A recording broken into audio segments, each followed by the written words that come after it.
So 2020 Russian Grand Prix, first time recording it. What do you think of that? Yeah, just the average Russian GP race. Yeah, Nothing truly eventful. Um, maybe there were a few like controversies in this race that like maybe separated from past Russian GPs, and you're like, oh, that's actually decent for Russia, but it's quite average. It's like you can't expect anything more yeah, than that. yeah. Um, yeah. I guess starting on the first lap, we had the incident with Stroll, Leclerc. Mm. I reckon it should have been a 5 second penalty, to be honest. Seeing as that Stroll Yeah, retired. yeah. Um, I don't know. I said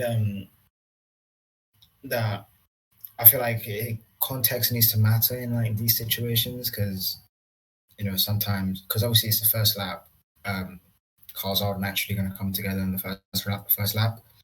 Um, you know, I've seen that given in the past as a 5 second penalty, and I've seen it not given. So I can't really complain too much about it being given or not being given.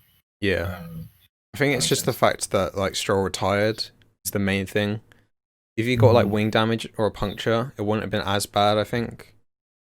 Um, and also, yeah, like I don't see how like Stroll could have done anything different, and it was completely on Charles Leclerc's side. So I don't see how it was a racing incident either. oh, fair enough. You know.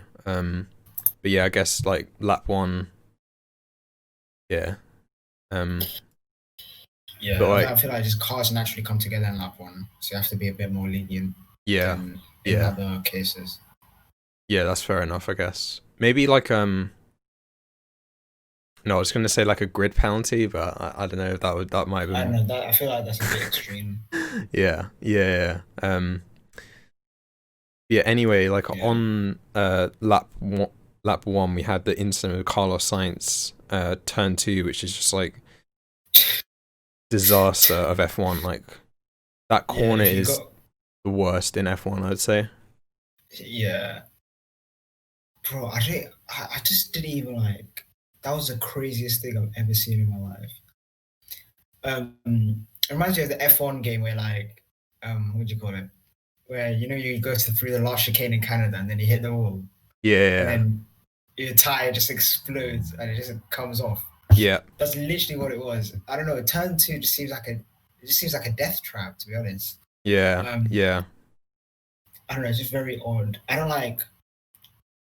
I feel like it's a bit too like right angled in my opinion. yeah, I feel like if it flowed into the next corner, yeah, exactly. you'd have a lot better, racing. Well, Yeah, I don't know. and I'm not a race.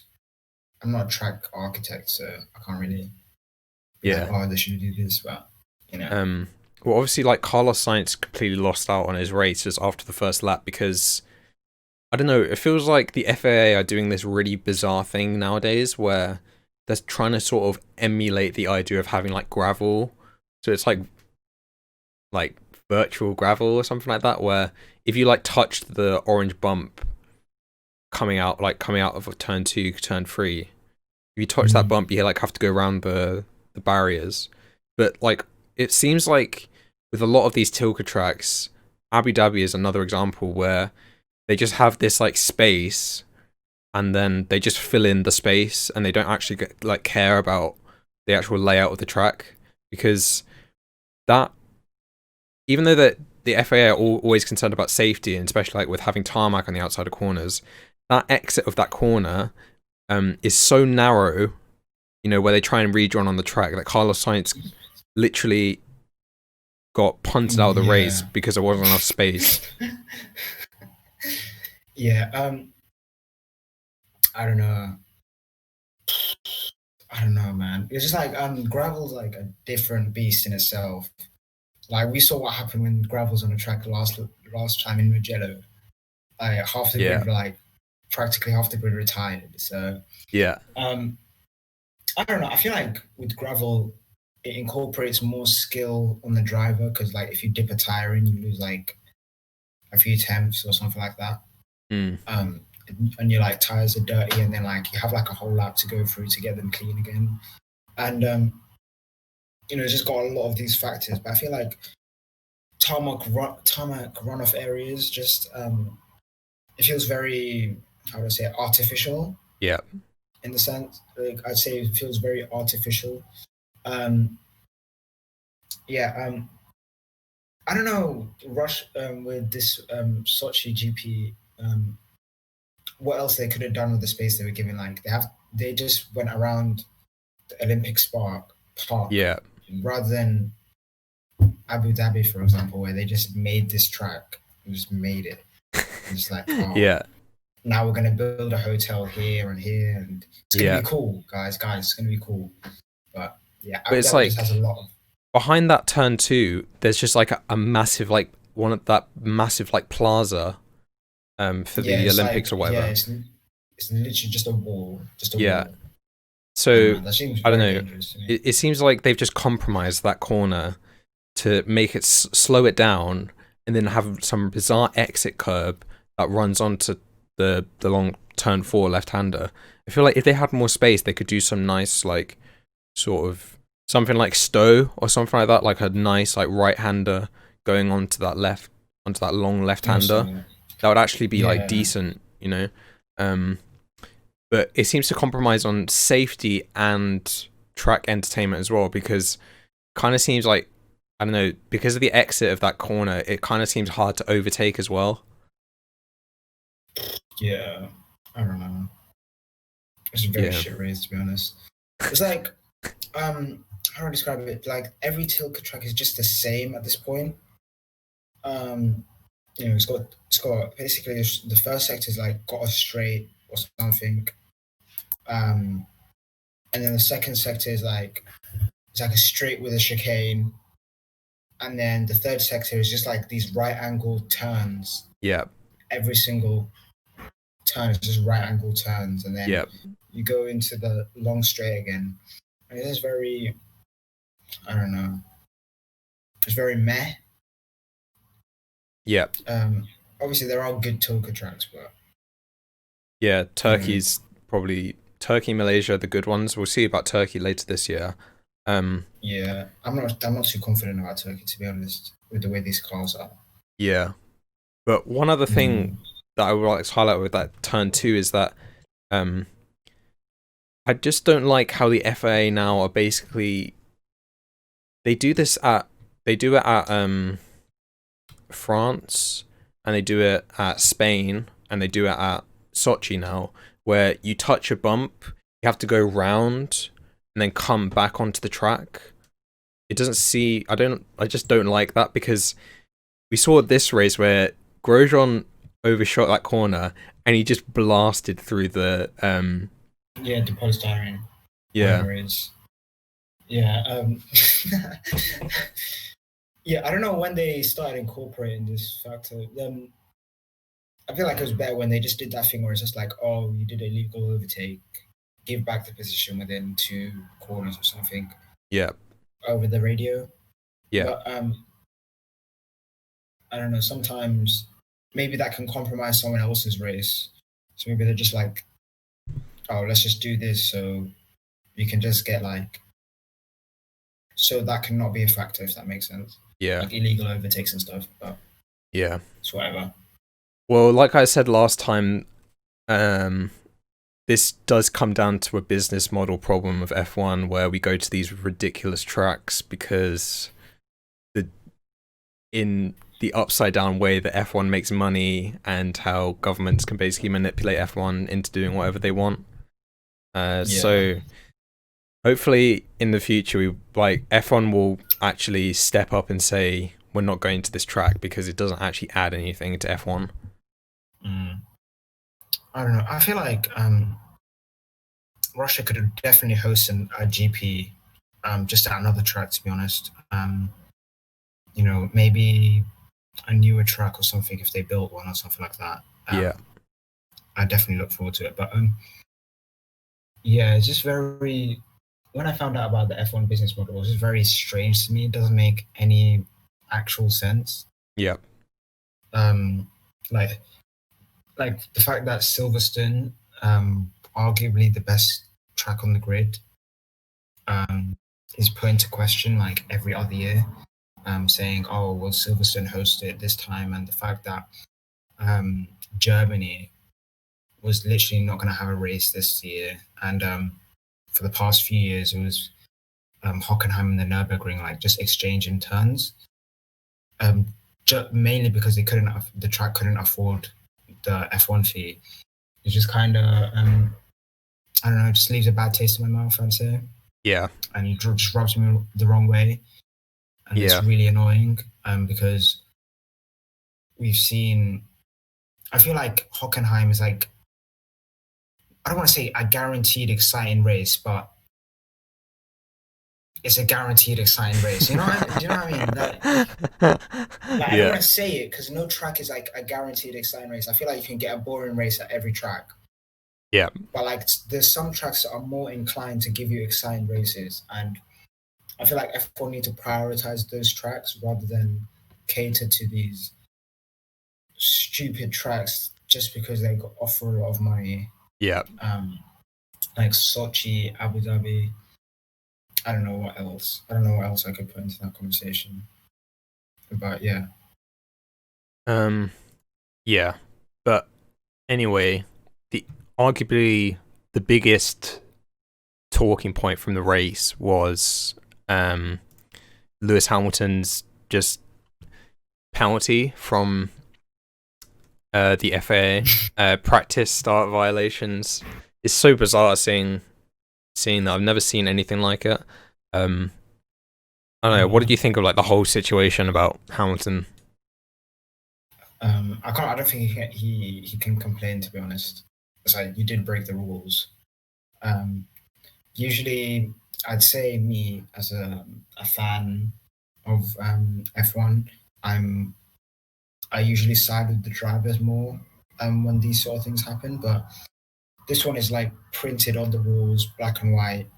You can't do a practice start at this moment or in this practice session. Um, I think it's mostly a safety concern, I Yeah. believe.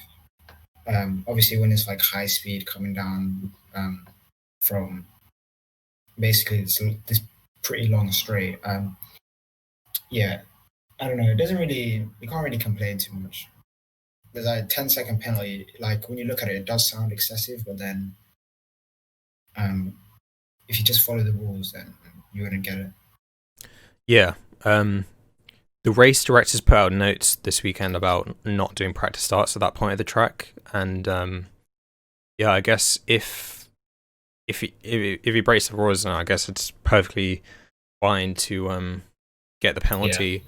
Realistically, the only reason that people are talking about it is because it's Lewis Hamilton. Whenever Lewis Hamilton gets a penalty, it's always like a major point because it affects the race outcome. Yeah. Um, yeah, it's just a bit. But Yeah. like so after the stewards gave him penalty points on his license for the infringement, and then after the race they came out and said, okay, we're going to remove the points that we gave him because what came out after the race was that Lewis was essentially in communication with his team saying that, oh, do I do practice starts here or not? And the team said, oh, you can. So you can't really like put blame Yeah. on the driver like when the team is also Yeah. at forward. So Yeah. Yeah. I agree. Um, I don't know. I don't know, man. Sometimes it's like good to give someone a 5-second penalty. yeah, As crazy as that sounds, maybe like just spices the race up a little bit more. But I don't know, 10 seconds is like, oh, the race is basically done here.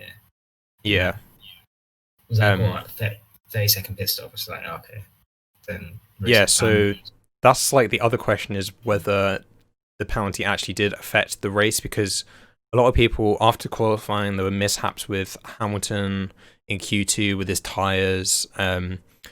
He started on the soft tires, I think, and then Bottas started on the mediums. I think it's quite arguable that Bottas still would have won the race if Hamilton hadn't got the penalty. I think you can make that argument, but seeing as like how the championship is like, what direction it's heading, and the form Lewis is in, you can make the case that Lewis is probably going to win that. Yeah, maybe. But I don't it's know. like Bottas. If I had to bet money, I would bet on Lewis like a decent chunk as well. So Yeah.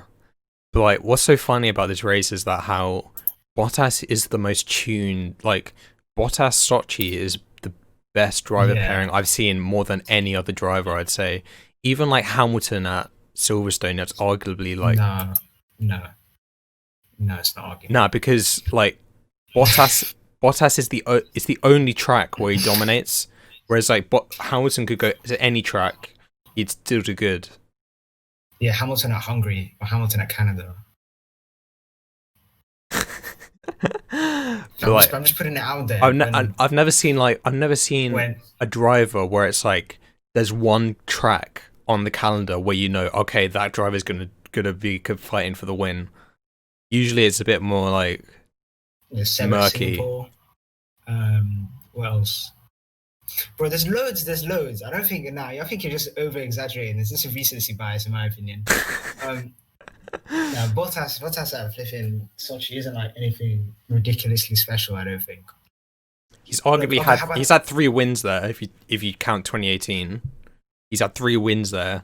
That's like no, but he didn't win at 2018. yeah, but yeah, but Oh, so he's actually won twice. yeah. Okay, then you have no right to be saying this about. If he's Nah, only but won twice, then realistically, he won in 2018. So yeah, look. Think about it like this, right? If you F1 make a YouTube video about Bottas at Sochi, it's like Bottas Sochi dominance after like 5 wins, and it's showing like all his wins, like a collage, like a compilation of all these wins. Then maybe I'll be like, oh, okay, yeah, he's pretty dominant at this track. yeah, but But three wins and 4 tries in a front winning team, like that's pretty good. no, but there's like a lot of factors going into it. Yeah, yeah. Uh, I guess that's fair enough. Yeah, like one of them, 10-second penalty for Lewis Hamilton. Okay, the other time he actually won, um, Lewis Hamilton, I don't know what happened to his car, but like he wasn't in contention to win that race. I think he was getting chased around by Vettel.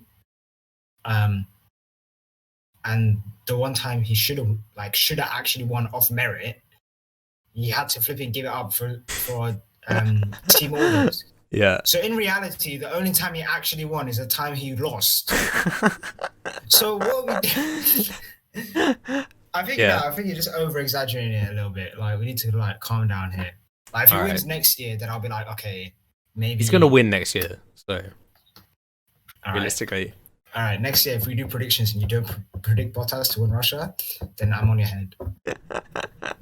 all right, fair enough. But I guess sort of could go like through the teams. I guess Red Bull was very lopsided for the team. Verstappen just doing his thing. Albon, I don't know what happened this race. I'll hold my hand up. Like I'm an Albon fan, but I don't know what happened this race, to be honest. Bro, that was the most ridiculous thing I've ever seen. Bro, look, I'm gonna be 100% honest now.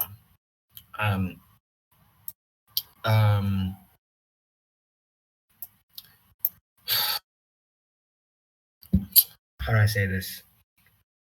I'm getting concerned for Alex Albon now.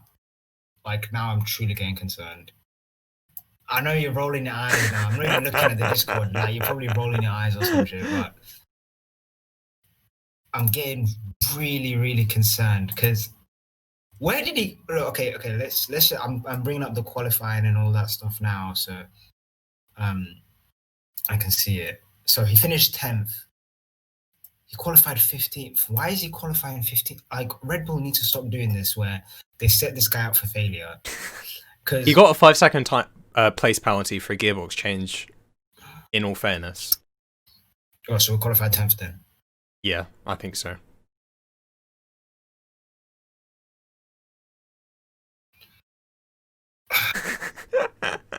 No, I'll say I'll defend Alex Albon till I don't know. Look. Alex Albon is like a very. I feel like now we can like really gauge like what he's truly capable of at this point. Mm. He's had this is his second season, obviously. He's in a you could say a race winning car, but um, yeah, I feel like we can truly like gauge what he's capable of, and I think he's maybe a possible race winner in like in the future. No, he won Austria Definitely. realistically, didn't he? Like he won that race. No. We're not gonna go there. Um, I go off facts. I don't do if, buts, and maybes. I do the raw. I do absolutes. And I'd say I don't know. It's very tough for me because I'm just looking at Pierre Gasly now, and it's just pumping in consistent performances. I feel like he's got points from every race that he's finished. Pierre Gasly, Ooh, or yeah, I think something that's a good ridiculous shout. like that, Something, yeah, it must be high. It or must be a high something ridiculous like percentage. that.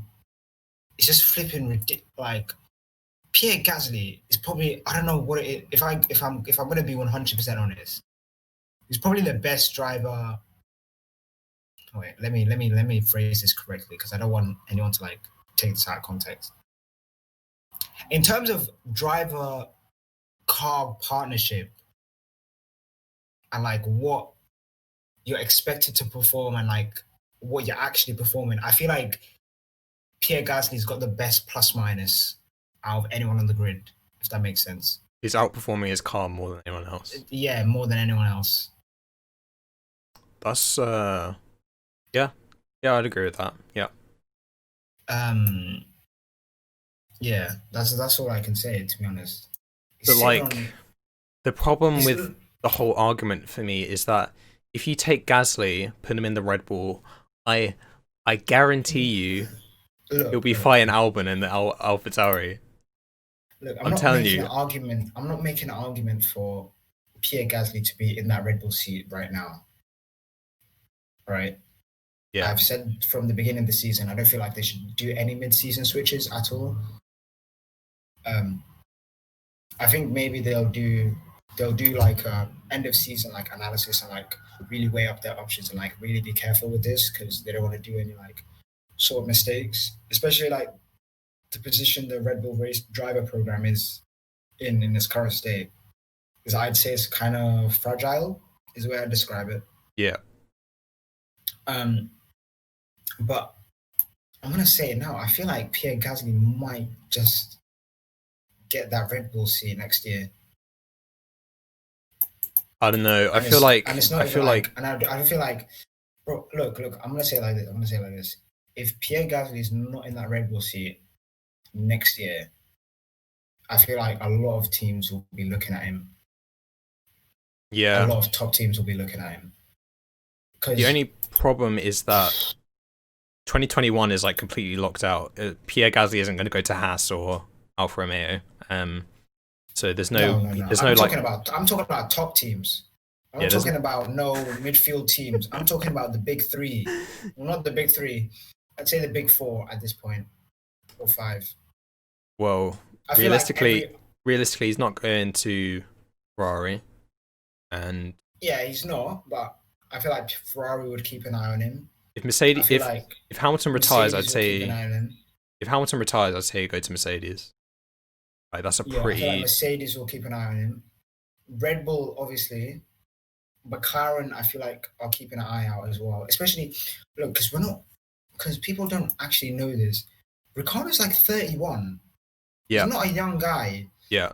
Um, Well, you say that Kimi Raikkonen's almost 40, so that's at look, least like look, another look, look, 9 years, right?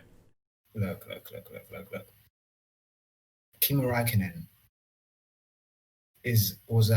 was a clear number two driver for like the past 7 years. All right. Yeah, I don't feel like McLaren at where they are now are looking for a number two driver. Especially considering they're not contending for any like championships or anything like that. I feel like they're just going to try and get the best possible driver lineup. That's what you do when you're like not a midfield team, but like just off the cusp of like a top team. mm, I'd say. yeah. Um, yeah, I feel like that's what Red Bull did in the past. I feel like that's what a lot of teams are what direction a lot of teams are just headed towards. But yeah, I Yeah. feel like Pierre Gasly, if he's not in that Red Bull seat next year, he's really got to weigh up his options. Thing is Because that if they put him in that Red Bull seat and the same thing happens, and then Albon looks to be outperforming Gasly, Red Bull would, like, helmet marker will just have egg on their face. Like, they'll be clowns, realistically, won't they? Like, yeah, there's but I feel like nothing. this is a sport of. I feel like this sport isn't of we can't do this because this might happen. I feel like you have to take a risk. Because I'm gonna be honest with you, if Pierre Gasly underperforms in a Red Bull car, some people might. The only thing that's going to be clear is that the problem was Red Bull, I feel if like that's anything. already kind of clear, to be honest, seeing as what happened to Yeah, Gasly no, last but year. like And that'll just what do you call it? Echo it even more. yeah, Yeah, but Pierre Gasly needs to weigh up his options. Like really needs to consider like what he wants to do yeah, because yeah, I don't want him to rot in that AlphaTauri seat. that's what I feel When like I is going to say rot, happen. I feel like the only seat he could go upwards to is maybe Renault in 2022 if Ocon has like a mare next year, maybe. Or if like Hamilton retires from Mercedes, he'll get that seat. Other than that, I don't see where he can go. yeah, that is tough considering. I don't know. Do you know when I say when you say that golden generation? That's the way we describe it with Yeah. Alonso, Vettel, and Hamilton. They just need to go. They just need to retire at this point because there's just too many drivers just getting wasted. Yeah. Obviously, I'm just joking. I feel like as long as they stay and they're actually like at the top at their best, then the better it is for the sport. But yeah, it's just like there's like 5 or 6 drivers on the grid right now, just like chilling, waiting for their turn. George Russell, you know, Albon's like chilling, flipping, Gasly's chilling. What do you call it? Norris, like just a bunch of like really good young drivers coming up now. So I feel like Yeah. it's a very, very exciting time. I feel like the next 3 seasons, you know, yeah. Yeah.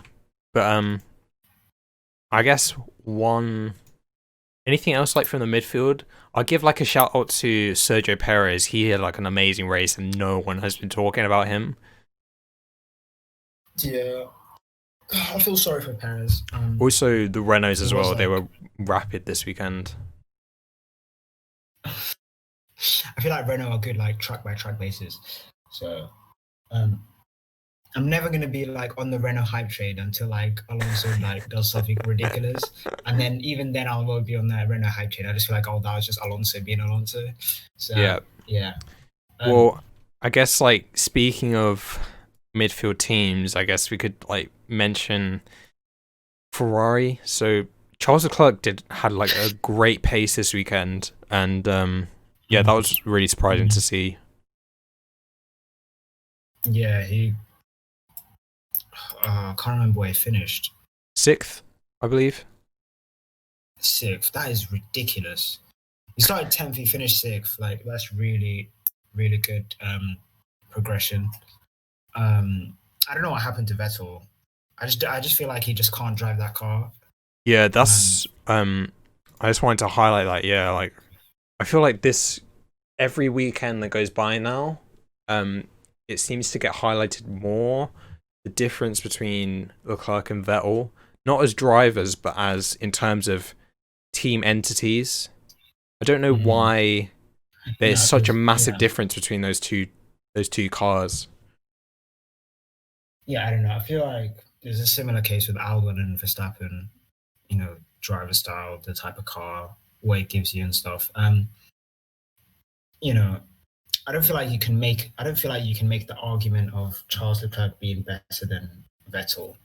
Yeah, So not definitively, no. no. So yeah. So it's not like it's like you can't. I don't feel like you can make that argument for a lot of drivers being better than Vettel. So it's just like a case of what's happening in this car, that because I feel like every single practice session he goes off, he crashes, or he gets like an oil leak, or his engine blows up, or the gearbox fucks up, and then he's just there chilling in his garage for like a whole session. So then he gets no practice for the track, and it's just like been happening for like the past few races now, and it's just, I don't know, it's a bit unfortunate in Yeah. his case. He went off this track. I remember he went off in a few other tracks. I can't remember the exact ones. The only time I remember him getting a clean practice session, three practice sessions, is Hungary, most likely. That's the last time I remember him getting it. And he finished sixth, I believe, something like that. Yeah. And yeah, he had a decent race. Yeah. Yeah, I feel like he's got a lot left. He's just not in the right car at the moment. Yeah, they were mentioning it on TV commentary that I feel like there is something going on in the team. It's possible that like there is like a minor conspiracy against Vettel in Ferrari this year. Yeah, I don't know if I believe that. I just feel like it's just a form and just a range of factors. It's like I don't see how it's possible for Vettel to be that slow though. Like he's actually almost one of the slowest cars on the grid right now. He's down there with Alfa Romeos. I don't see how that's even possible. Yeah, I don't know. It's like maybe they are sabotaging his car. I don't know. Because look. Because if you look at it right, Alex Albon's racing AlphaTauris. Same engine, not the same car. Look, I'm just saying, same engine. Ferrari, Vettel is racing Haas's and Alfa Romeo's same engine. So there's a conspiracy. There could be a conspiracy going on. Yeah. Maybe like I don't know, man. I don't know. Yeah. Maybe Vettel like found out something about Ferrari, like some deep underworld like conspiracy, like child trafficking or something ridiculous like that. Yeah. That's what they do. So he's probably like, "Oh, what the fuck you doing?" And then they're like, "Oh yeah, you're not gonna be good this year." Well, how do you think that he's going to do next year, Alfred? You think if he doesn't, if Lance Stroll outperforms him, I'm 100% confident in Vettel next year. 100% confident. Really, I have full faith. I feel like it's going to be like 2015 Vettel all over again. Yeah, I guess the question is how long does that last? Because that didn't last. Even it was like the start of 2016 where that started to fade. So. No, I feel like 2016 it was just like Ferrari just like took a step back in their car, and then 2017 they were like back again, and 2018 and 2019 they were shit again. So I feel like he'll be a very consistent driver. I feel like he'll be loitering around sixth to maybe a podium, just average. I don't feel like he's going to be winning any races or anything like that, crazy like that. I feel like the season after is like where it really like is to show like what you're made of. Yeah, I kind of see it as like sort of just a testing year. Yeah, that's how I describe that. But like there's probably like a better sort of good analogy to like basketball or something like that, where it's sort of a redemption story. If he can perform at Aston Martin, and maybe if he wins a championship for them, I feel like it will redeem everything that's happened at Ferrari. To be 100% honest with you, I don't feel like this Ferrari chapter really puts like a huge blotch on his career. Really? Yeah, I feel like maybe it puts like a tiny asterisk next to it because it's like, oh, he couldn't win at Ferrari. But like, if you look at the drivers that never won a championship for Ferrari, like Fernando Alonso or Alan Prost, Yeah. But I feel like in their case, it's like very different because Seb had like an obvious championship winning car. Yeah. So maybe that's like a drawback. But I think what it is that to be one of the greats, you have to win at two teams, I'd say. Obviously, I wouldn't count Senna in that, but like you could like winning at one team is one thing, but then going to another team and building them up again, that's like puts you in like the S tier of drivers. Personally, we saw Schumacher do it, and we saw Hamilton do it. So Prost did it as well. yeah, Mm. Alonso never did it, but it's like he had like a range of factors. yeah, But I feel like in 2007 he should have won if anything. I feel like that mm, was his year to win. yeah, But look, I'm not gonna hold it against him not winning at Ferrari. I feel like Ferrari is the most difficult team to win at, unless you're Michael Schumacher. yeah, If we're really being honest, yeah, I don't feel like you can take anything away from him because at the end of the day, he has 4 world championships. That's the fourth most, I believe. yep, Yeah, fourth most, 4 in a row. Youngest world champion, youngest 2-time, youngest 3-time, youngest 4-time world champion. Yeah, I feel like maybe like if you look at back at his career, you're just gonna be like maybe he peaked too early, and the cars that he was driving when he was younger were just more suited to yeah. his style. I But feel like that's the only the analysis you obvious can is do. like criticism is that he just won because he was in the Red Bull, and I guess that kind of is brought into question when he's had like sort of a nightmare at Ferrari for like 5 years. Mm. I don't feel like it's a case of oh, if you put another driver in that Red Bull, they'd beat him. I don't think that's like particularly Yeah, true. Because like if you remember in 2013, he won like I don't know how many 9 races in races, a row, 9 races in a row. How many races overall? Like 11 or 13, something like something that. ridiculous. 13, maybe. I Yeah, mean, yeah, and and it was the record for most races won in the Championship Canada now. yeah, More yeah, than Lewis Hamilton and Mercedes, so yeah, more than yeah, Michael Schumacher. So look, you can just look at the statistics and point out the numbers, and you just be like, okay, you can't really say, oh, this guy's not an all-time great. yeah, yeah, I feel like he's definitely a top 10 all-time driver. I'd put him in that like conversation. Top 5 maybe is a stretch, but I'd say his top 5 really easily.